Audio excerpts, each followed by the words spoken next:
Good afternoon, and thank you for joining us on this webinar.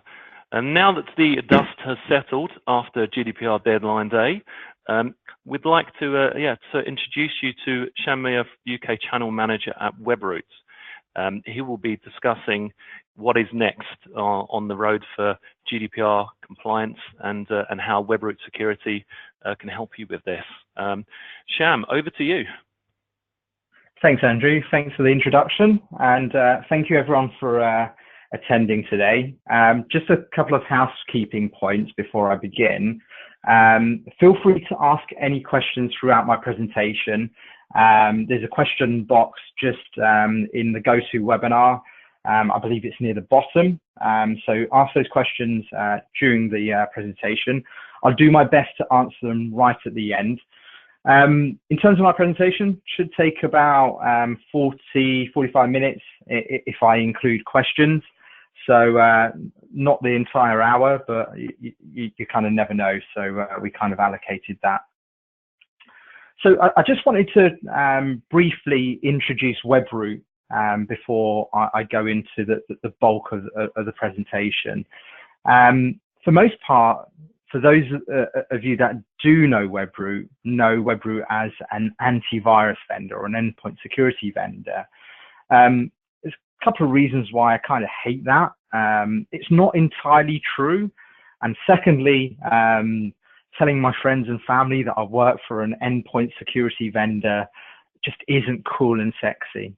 But what we're actually is that we're a cybersecurity threat intelligence vendor. That sounds so much more cool. When you add cyber at the start of something, it sounds really cool. But joking aside, we're much more than that. So we do provide next-gen endpoint security. We provide network security and also security awareness, which I'll touch on today, as well as a direct feed into our threat intelligence cloud. In terms of credibility, we don't necessarily have a big brand name over in Europe. That's for a number of reasons. Our technology is hidden behind managed service providers. So when a managed service provider provides their IT solutions to their end users, then the consumer doesn't necessarily know that they're getting Webroot. But in terms of the managed service providers, we are the #1 provider by a long distance. We own 30% of that market share. Our next competitor is 8%.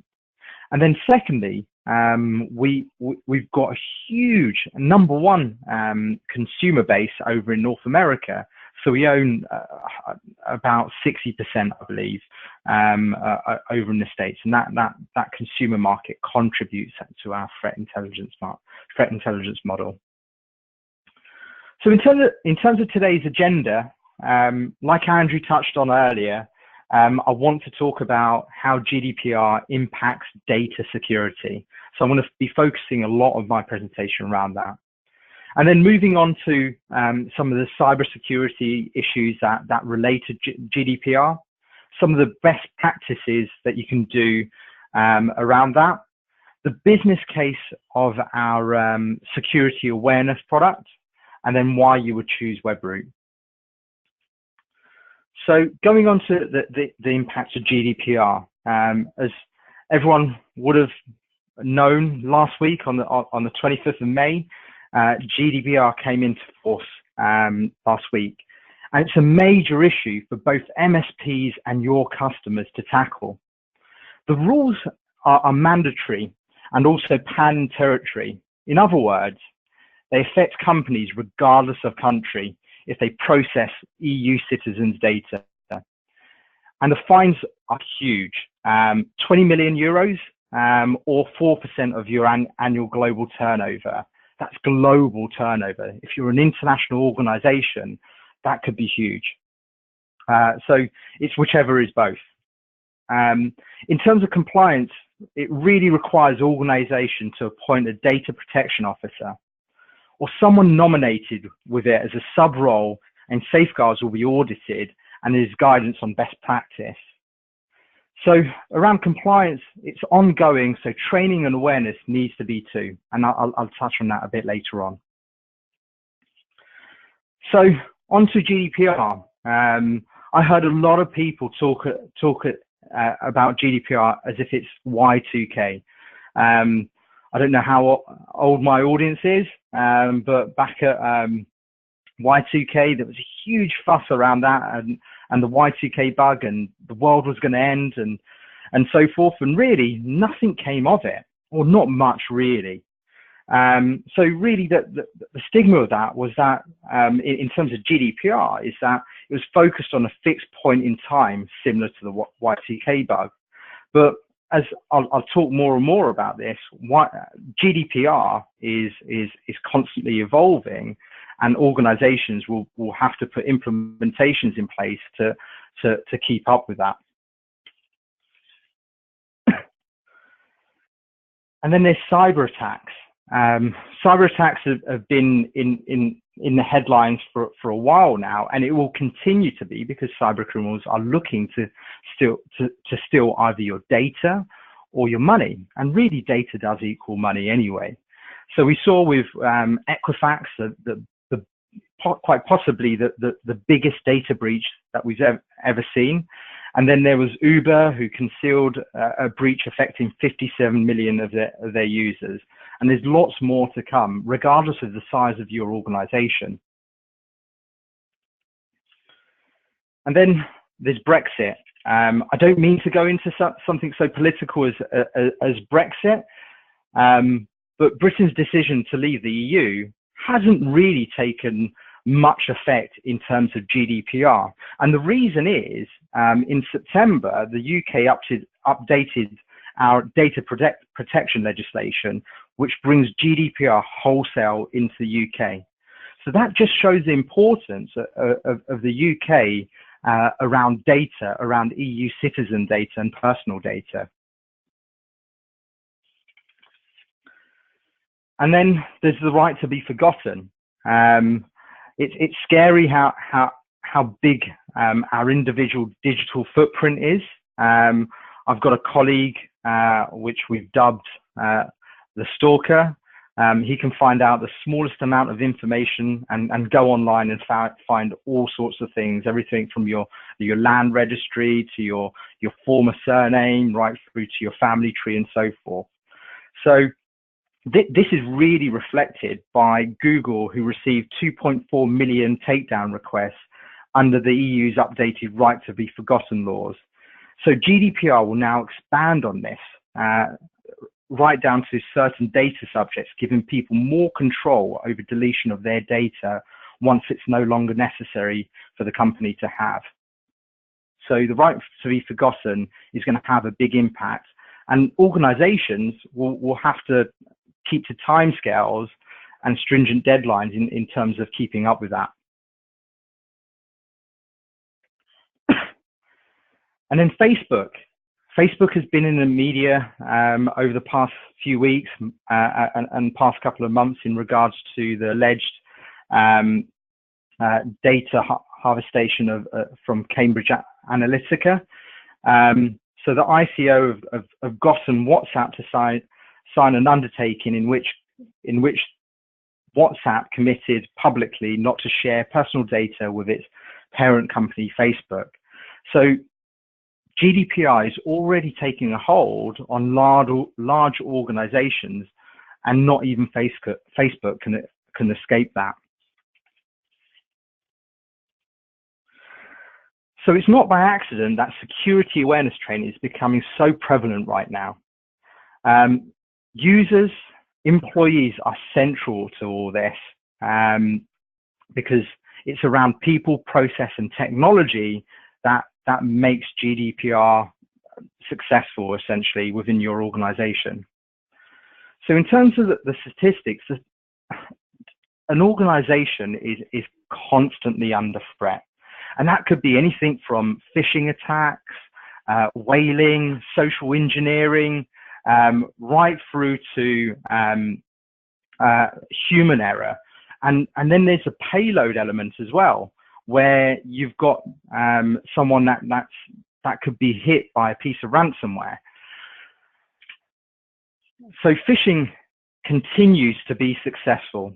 and continues to be one of the top vectors in terms of infection for an organization. And just to give you a bit of color around how phishing can affect us, I've been in security for about 13, 14 years.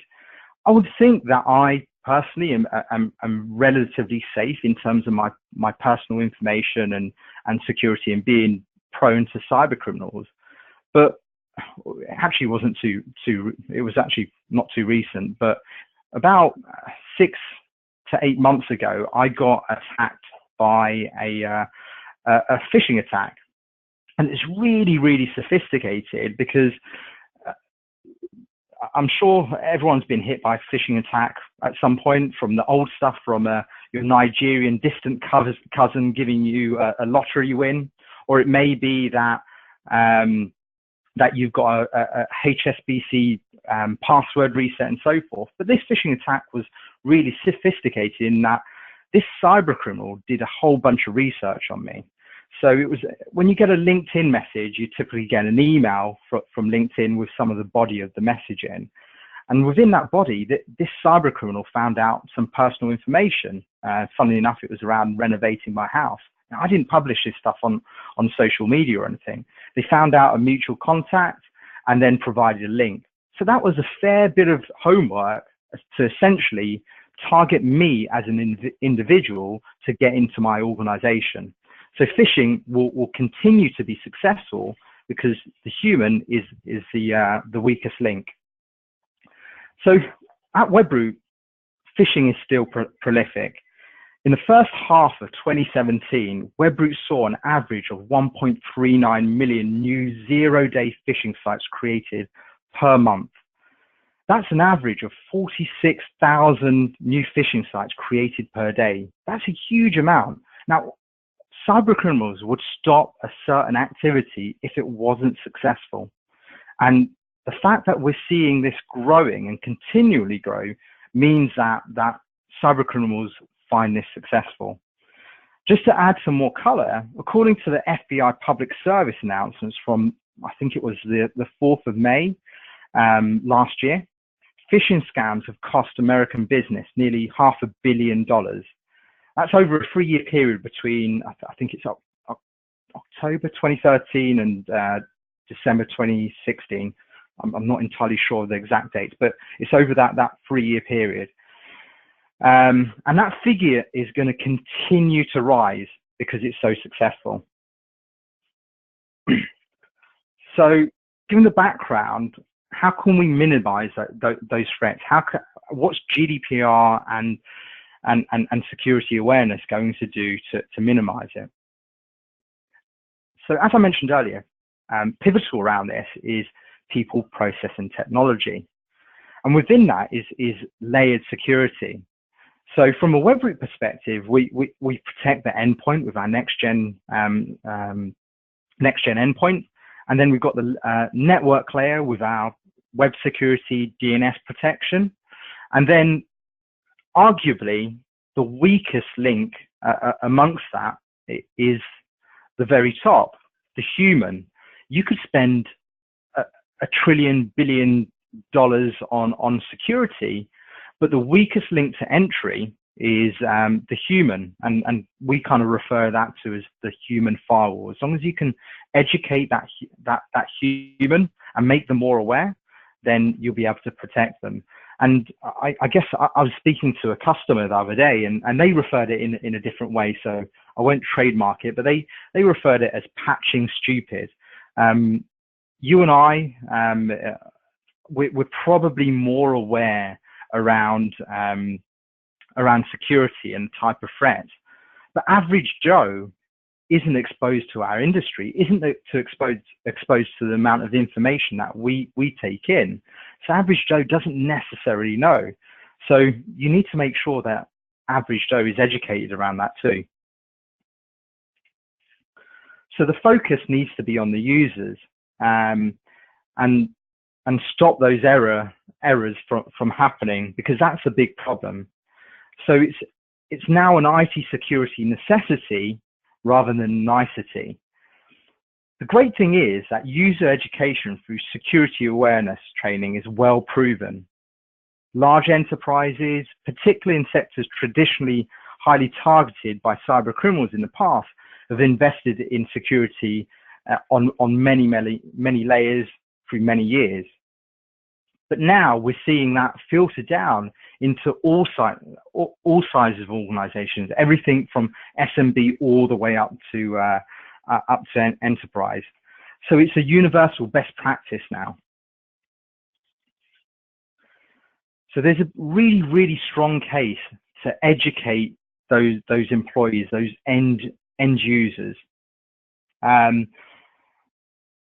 Users' actions and behaviors will bypass technical IT security protocols, and because of users being so heavily targeted, they are always and continue to be weakest link. Security awareness user education improves and reduces risky behaviors. So from a partner perspective or a service organization perspective, an MSP needs to know there is a shared responsibility for being secure. Cybersecurity education helps with achieving that, because what you're trying to do is that you're trying to offset some of that security responsibility over to your customers. Because GDPR, and I get lots of our partners come to us with their customers saying, hey, you know what? GDPR is coming along the line, and GDPR is your thing. It's an IT thing, and you take care of IT. You do it all. And of course, there's a huge amount of naivety there, but this allows some of the offset to happen and educate your customers into achieving what's right for their business around GDPR. The bottom line is that although you're going to be complying with GDPR, you also save money by reducing breaches and compromises. Research has shown that a continuous training will return a 7-fold ROI. So although it takes up time from an employee perspective to do that, it does increase productivity in the long term. So onto Webroot's security awareness and what that means. It's really simple. It's integrated into our Webroot endpoint security. It uses the same console. So we're offering a complete cybersecurity awareness training solution, and that consists of a training course library, an integrated learning platform system, a fully tailorable phishing simulator. And the content within that is huge. We've got loads of videos and content that you can use. Everything from understanding malware, phishing, passwords, ransomware, right through to the compliance side, like I mentioned, GDPR, HIPAA, PCI, and so forth, and EU privacy law. And the management is there to make it as super easy. Within 5 clicks, you're able to set up campaigns and reports and automate the process to essentially educate your end user base to become more aware. So just to sum it up, it's really easy to use, and we're continuing to make it more automated, so operational cost is as low as possible. It's all the tools and content you need for a customer in one place, and we're adding more relevant content and topical stuff and keeping it high quality as possible. And it's part of the Webroot family, like I said. It's integrated with the Global Site Manager console. And what we're trying to do is get each of the technologies to communicate with each other. So as an example, you might buy Webroot Web Security, and your user is browsing along, and they may stumble across a phishing site or be targeted for a phishing site. What will happen is that from a Webroot perspective, web security perspective, the Webroot Web Security will block that site, and then that user is redirected to an awareness training around phishing. So we're trying to bring that all together, so it's one seamless way of securing your users. So I guess that's me kind of wrapped up, and I'll open the floor up to any questions. I believe Sasha, my right-hand woman from CMS, is on standby getting the questions ready. Yeah, so we've got a couple. So the first question is, how do I get a trial for Webroot modules, and is it free? Yeah, great. Yeah, so we offer a free 30-day trial, and we can issue that. So I've got my details up and Sasha's details up. All we need from you is your name and your email address, and what we do is we send a trial link out to you, and you can start trialing. And what you get exposed to is a complete endpoint solution, a complete web security solution, and then you'll get exposed to some of the security awareness courses and content that you can use amongst your customer base or within a demo environment. Okay, and the second question we've got is, how are your partners providing security awareness in their portfolio? That's a really good question. So I mentioned earlier how partners are trying to offset some of the responsibility to their end users. And we've seen a number of our managed service customers use security awareness to reduce their operational costs. And they're doing that by going, right, we'll provide you an enhanced service, which includes this security awareness, there's other stuff. And should we see a reduction in the number of tickets coming through, and that's obviously an operational cost that's being reduced. If we see a reduction in that, then we'll offer a discount or a rebate of some sort. So we're seeing our partners utilizing it as a service to essentially bring down their operational costs. The next question we've got is, can we get a copy of the slides? Yeah, sure. I think that can be with you. Just get in touch with myself and Sasha. We're happy to share the slides. I believe Andrew's also recording this presentation. So hopefully it takes a bit of time to get that published, but hopefully we can get that published and can send the recording to you as well. Brilliant, thank you. And I've just had a question through as well. Do you have to take this training for up to a year, or would it be an option to take the training for just a couple of months? It's on a yearly contract, so it gets kind of bundled in with our endpoint, or you don't have to buy our endpoint actually, but it has to be on a year. What we're trying to do is that the security awareness is continuous. So what you don't want to do is go, right, you know, in the month of January, I'm gonna go out and educate my customers. And what we typically see is that there's a higher uptake in terms of consumption by the users, but you want to continually bring that down by targeting users with different types of attacks, well, simulated attacks. So it's not recommended, and hence why we've made sure that the model is over the course of the year, and we've tried to automate the entirety of the process. So essentially, once you click up the campaigns, you basically leave it to be, and you collect the reports off the back of it. And just to add to that as well, can you add more users throughout the year, and how would that work? Yeah, so the model's based on unique email addresses. So once you purchase the number of licenses, it may be 1,000 licenses, we have something called excess usage. So the excess usage will be at the same rate as you bought for your original base commitment. So you don't have to phone CMS up or Webroot up. Once you purchase your base license, you get that excess usage, and it gets added on and invoiced automatically. Brilliant. I think that's it for now. I don't see any more coming through. Oh, and I've just had another one. Do you offer demos, or is it just sold as the MSP or just a business?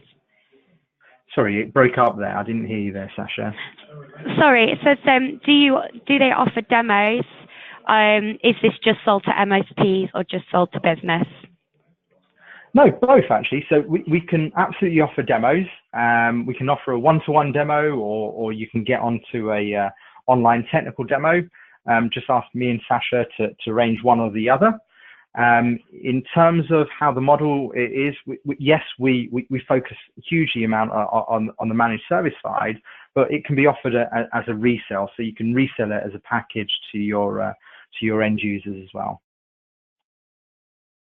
Brilliant, thank you. That's all the questions I've got through for now, unless anyone's got any more to come through. Thanks, Sasha. Appreciate it. Thank you. Yeah, that's all the questions. There's not any more coming through. Cool. Thanks very much, and hope to hear from you guys soon. Thanks a lot, everyone. We'll send through the slides and the recording following this. Thanks a lot. Take care. Thank you. Bye. Take care. Bye-bye. Bye.